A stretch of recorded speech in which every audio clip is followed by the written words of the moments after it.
Құрметті көрермендер, міне алдымызда трамблер тұр. Audi 80-нің трамблері, объемы 1.8, қозғалтқыш көлемі 1.8. Бұл қозғалтқыш көлемі 1.8 деп айту керек, мына трамблерді алар кезде бар ғой. Себебі қозғалтқыш көлемі 2 мен 1.8-дің екеуінің айырмашылығы екі түрлі. Сырттары бірдей болғанмен, мына бегунокпен мына астары екі түрлі болады. Астындағы қырқаяқтың тістерінің саны екеуінде екі түрлі болады. Сондықтан қозғалтқыш көлемі трамблер керек болатын болса, қозғалтқыш көлемі 1.8-ге деп сұрайсыздар. Audi 80 1.8-ге деп сұрайсыздар. Ендігі мәселе, қазіргі трамблерда, бұрынғы трамблерда мынадай меткі болатын еді. Мынадай жерде сызық болатын меткі.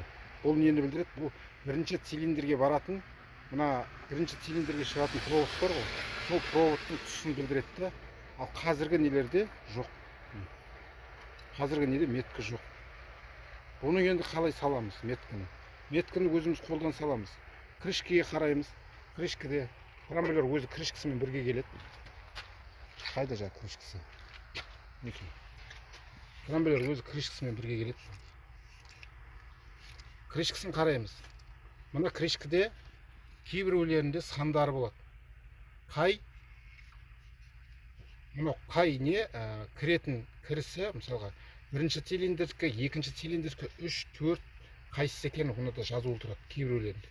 Менің жағдайымда ол жоқ. Енді қалай анықтаймыз? Ол үшін былай қыламыз. Мынаны трамблердің қақпағын өзіне кигіземіз. Және мына пластмасса міндетті түрде болу керек. Кейбір жерлерде алып тастайды. Пластмасса не үшін қойылған? Пластмасса себебі мына жерде өте жоғары кернеу жүреді. Яғни ұшқын пайда болады да, өте жоғары кернеу. Осы ұшқын еш жаққа, мына металлический касание дейді ғой, еш жаққа жаңағы металдық тиісу болмау керек та. Әйтпесе тоқ неге кетеді? Далаға кетіп қалады да. Сіздің мына қозғалтқышқа беретін ұшқыныңыз өзінің дәрежесінде жеткізілмеуі мүмкін. Сондықтан мына пластмасса міндетті түрде салыну керек. Енді қараңыздар, қақпақты кигіземіз. Қақпақты осының басына кигіземіз. Мінекей қақпағын кигізіп қойдық. Негізі осылай новыйда келгенде осылай келеді. Енді қараңыздар. Мынада сан жоқ. Трамблердің қақпағында 1, 2, 3, 4 деген сандар жоқ. Мына жағында меткі жоқ. Меткіні қалай келтіреміз? Қарайсыз, егер сіз бірінші цилиндрге қайсы нені жалғайсыз? Осы төртеуінің кез келген біреуін жалғайсыз ғой. Бірінші цилиндрге міндетті түрде. Міне мына бірінші цилиндр. Осы бірінші цилиндрге қайсысын жалғайсыз? Дәл соның тұсынан, мысалға менің жағдайымда осыған жалғайық деп алайық. Мына неге жалғайық. Дәл осының тұсынан мына жерде меткі қалдырасыз. Дәл ортасына меткі. Бегунокты дәл осы жаққа қарай келтіріп қоясыз да, бірді осыған жалғайсыз. Яғни ол не деген сөз? Яғни сол тұсқа келген кезде бірінші цилиндр меткі келіп тұр ғой. Неге? Поршын ең жоғарғы нүктеге жетіп тұр. Ең жоғарғы нүктеге жеткен кезде мына трамблердан бірінші цилиндр тоқ береді, мына жердегі газымызды, болмаса бензинімізді не істейді? Жағады, искра береді, жағады.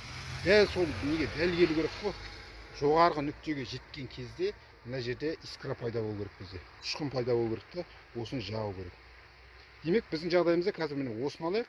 Бәрібір қайсысын аламыз десе, міне мынаны алуға болады, бәрібір қайсысын аламыз десе, егер мынаны алатын болсақ, мына жерден жасаймыз. Мынаны алатын болсақ, мына жерден. Енді ыңғайлысы бізге осы жерді алайық, міне ашықтау. Мына жағында еш нәрсе жоқ та, кедергі келтіреді.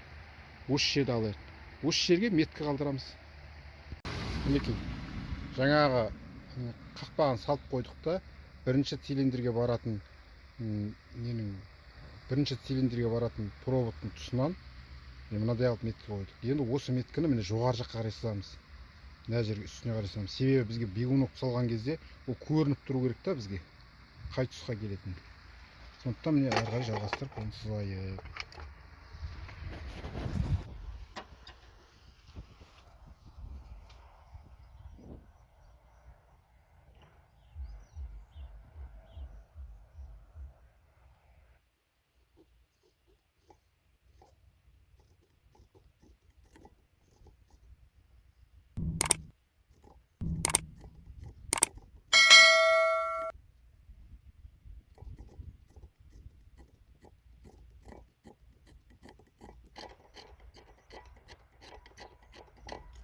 міне меткіміз бар, дайын болды меткіміз.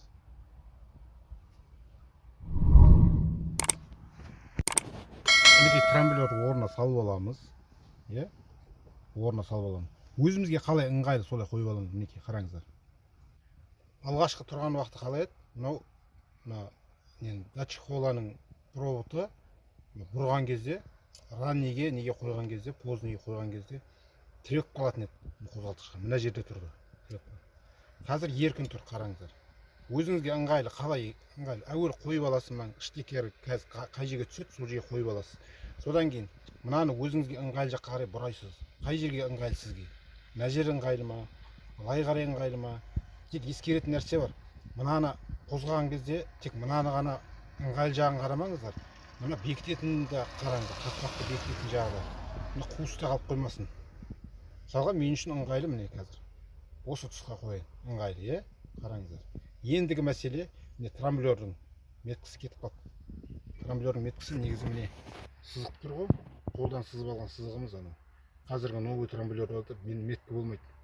Оны жаңа айттым, бірінші цилиндрге проводы қай жерге келіп тұр, қақпағына қарайсыздар да, дәл соның тұсынан қолдан салып аласыздар. Міне меткі келіп тұр. Ендігі мәселе осыған келтіреміз, болды. Содан кейін біз раннийге келтірсек те, позднийге келтірсек те бізде не болмайды. Кедергі келтірмейді ешқандай.